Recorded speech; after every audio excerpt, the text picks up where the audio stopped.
He had everything: power, money, control. Helping others was for dreamers, not CEOs. Until one rainy morning, he saw her. A little girl, barefoot, cradling a baby tighter than his grip on profits. In that moment, something shattered and something deeper awakened. Graham Wilder had built empires from nothing. Boardrooms feared him. Investors worshipped him. He believed in numbers, not people, especially not the kind begging on street corners. To him, charity was weakness disguised as virtue. That morning, rain lashed the city as he stepped from his black car. His mind was already on the hostile takeover he planned. Then he saw her. She couldn't have been older than 7.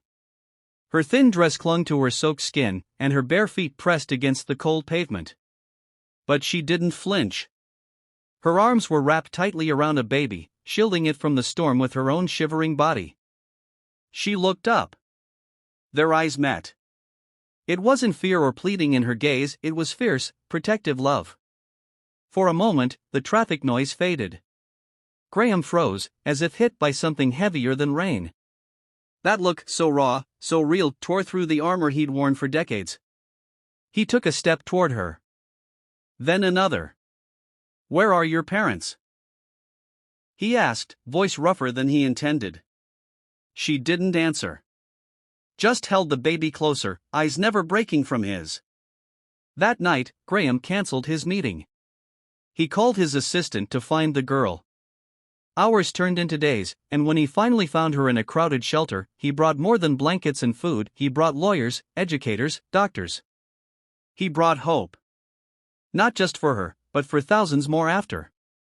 And for the first time in years, Graham Wilder, once the man who believed only in profits, realized what true wealth really was.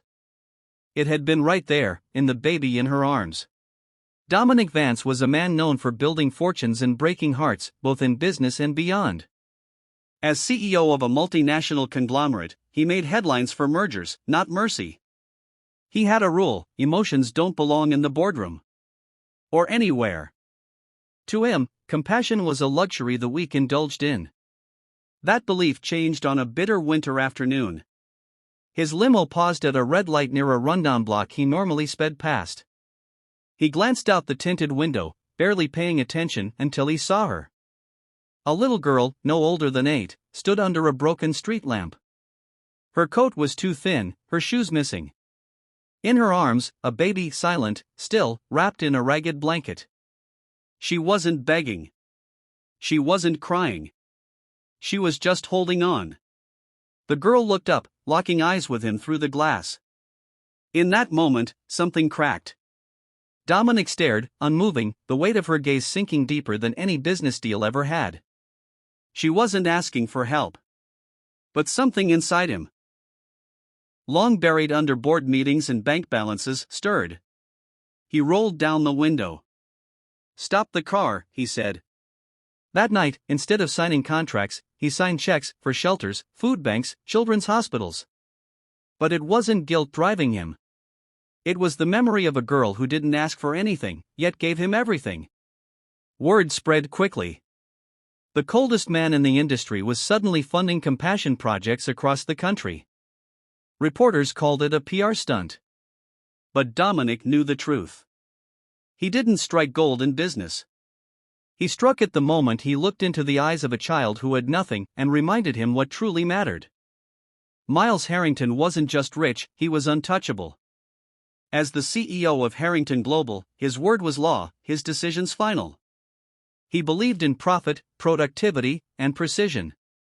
Helping others? That was someone else's job. Empathy doesn't grow companies, he often said. Efficiency does. One gray afternoon, stuck in traffic after a rare off-site meeting, Miles glanced out the window. What he saw wasn't unusual, a homeless cluster on the sidewalk, forgotten by the world. But something pulled at him this time. A little girl, no more than 6, was crouched under a piece of cardboard. In her lap lay a baby, wrapped in a torn sweater. She gently rocked the child, whispering words too soft for the storm around them. No signs. No outstretched hands. Just quiet survival. The car moved. But something stayed behind in his chest. That night, Miles couldn't sleep. He kept seeing her eyes wide, tired, but determined. He thought of his own daughter, asleep in silk sheets, never having known hunger. Guilt crept in, unfamiliar and unwelcome. The next morning, he ordered his staff to find the girl. They did. And he showed up in person. He didn't just give money. He gave time, resources, and a piece of himself. He launched a new foundation, one dedicated to helping homeless families, especially children. His board pushed back. Investors questioned him. He didn't care. When asked by a reporter what changed, he simply said, "I saw a child doing more to protect life than I ever had." That changes a man. The business world called it the CEO's change of heart. Miles just called it waking up. Silas Monroe had everything money could buy. A fleet of luxury cars, penthouses in 5 cities, and a personal staff that moved like clockwork. As founder of Monroe Dynamics, his empire stretched across continents, but his heart remained closed, buried beneath spreadsheets and stock charts. To Silas, wealth wasn't a means, it was the end. Until one brisk November evening. Leaving a gala, tuxedo crisp and mind racing through tomorrow's numbers, Silas's car came to a halt near a busy intersection. He sighed, impatient. Then something caught his eye. Under the yellow glow of a street lamp, a girl stood still, maybe 7 years old. Her eyes were fixed on the tiny bundle in her arms, a baby, barely a year old, cradled gently against her chest. She wasn't crying. She wasn't begging. Just holding on. Fiercely. Lovingly. Traffic resumed, but Silas remained still. That image haunted him. For the first time in years, his mind drifted from business plans to human faces. He thought of the warmth he'd traded for ambition. The joy he'd left behind in pursuit of numbers. And that girl, so small, yet somehow stronger than he had ever been. Within days, Silas established the Beyond Wealth Initiative, focusing on shelter, education, and family reunification for vulnerable children. He didn't slap his name on it. He didn't announce it with press releases. He just did it. Not for recognition, but for redemption. He once believed success was measured in zeros. Now, he knew better. True riches weren't found in vaults or portfolios. They were found in the silent courage of a child. In the unwavering love wrapped in her arms. In the quiet, powerful moment that reminded him. There is wealth. And then there's something beyond it. Julian Cross was known as the man who never listened. As the CEO of a billion-dollar tech firm, his life was lived in commands and ultimatums. He had no patience for distractions or emotions. Feelings don't build futures, he once told a reporter. Decisions do. But one winter evening, a silent lesson changed everything. On his way home from a shareholder event, Julian's car slowed near a crowded crosswalk. He glanced outside, annoyed by the delay. That's when he saw her. A young girl, maybe 6, stood in the corner of a bus shelter. Her eyes were wide, but calm. In her arms, a baby wrapped in a worn towel, pressed close to her chest. She said nothing. She didn't move. She didn't even seem to notice the cold wind biting at her skin. Julian couldn't look away. There were no signs. No tears. No desperate gestures. Just quiet strength. Just love. The light turned green. The car drove on. But Julian's thoughts didn't. That night, the boardroom felt colder than usual. His penthouse, larger than most homes, felt empty. He lay awake, haunted not by fear or failure, but by her silence. The next day, he returned to that corner. She wasn't there. But others were. Children. Mothers.